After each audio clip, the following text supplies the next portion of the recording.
এইমাত্র আমি যখন ভিডিও শুরু করলাম তখন একটা খবর পেলাম যে দক্ষিণ ইরাকের আকাশ থেকে ইরানের সামরিক বাহিনী একটি মার্কিন F-15 যুদ্ধ বিমান ভূপাতিত করেছে।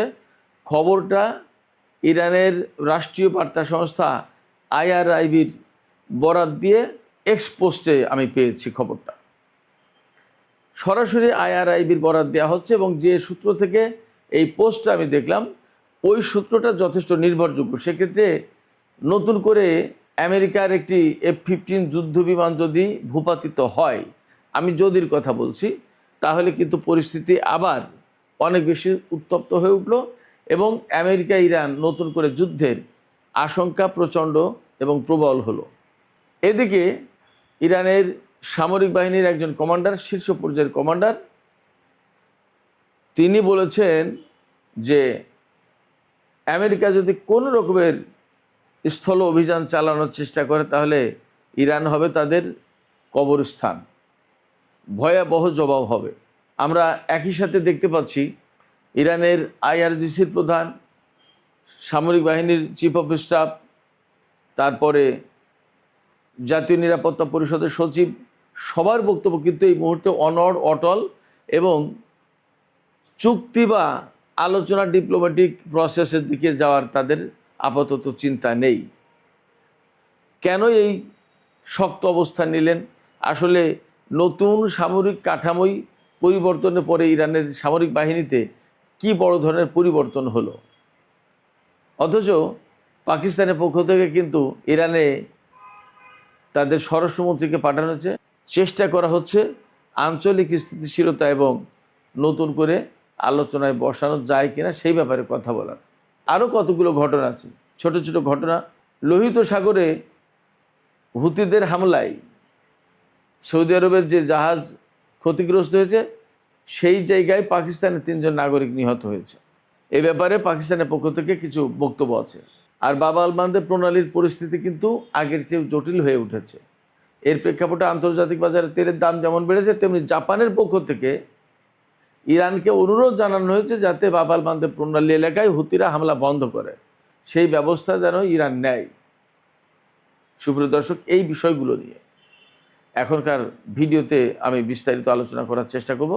আশা করি আপনারা শেষ পর্যন্ত সঙ্গে থাকবেন।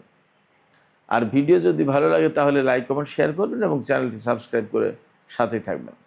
দর্শক, চলুন আমরা বিস্তারিত আলোচনা করি। প্রথম আলোচনা যেটা করতে চেয়েছি সেটি হচ্ছে যে এই মাত্র কিছুক্ষণ আগে খবর পেলাম, এখনও মেইন স্ট্রিম গণমাধ্যমে যাচাই করার সুযোগ হয়নি।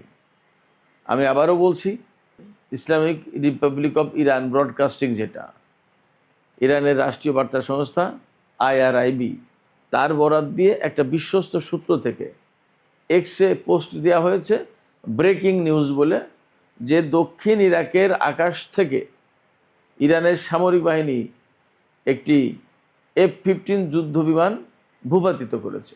এই খবরে দাবি করা হয়েছে যে শোল্ডার লঞ্চ মিসাইল থেকে, অর্থাৎ কাঁধে রেখে যে মিসাইল ছোড়া হয়, সেই মিসাইলের সাহায্যে এই বিমানটি ভূপাতিত করেছে। একই খবরে বলা হচ্ছে যে সম্প্রতি ইরান চীন থেকে যে কাঁধে রেখে নিক্ষেপযোগ্য ক্ষেপণাস্ত্র প্রতিরক্ষা ব্যবস্থা আমদানি করেছে, সেই ক্ষেপণাস্ত্র ব্যবহার করে আজকের এই বিমান ভূপাতিত করা হয়েছে। এখানে অবশ্যই কথা বলতে হবে, এই বিমান যদি অ্যাকচুয়ালি ভূপাতিত হয়ে থাকে তাহলে কিন্তু আমেরিকা এবং ইরানের মধ্যে নতুন করে বড় রকমের সংঘাতের একটা আশঙ্কা বা পরিস্থিতি তৈরি হলো।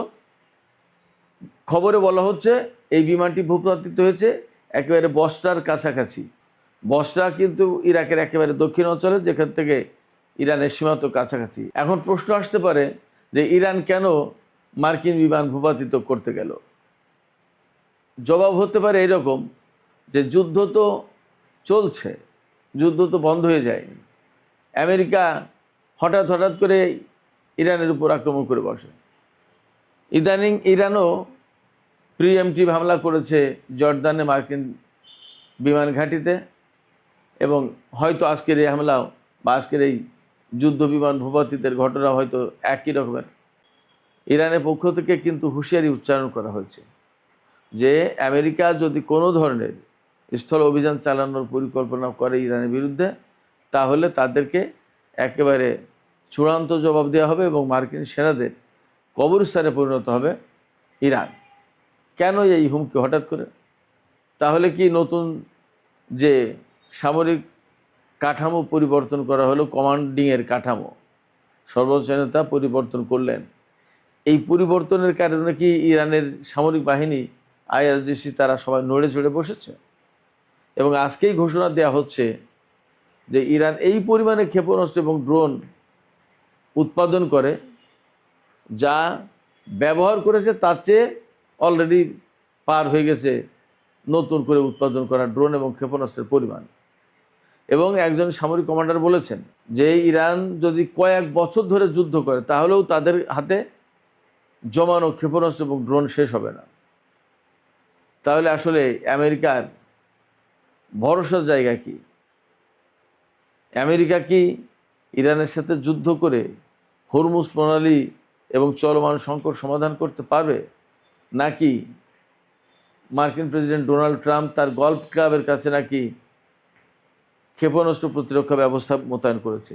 এই রকমভাবে সারা আমেরিকায় ক্ষেপণাস্ত্র প্রতিরক্ষা মোতায়েন করতে হবে, কোনটা?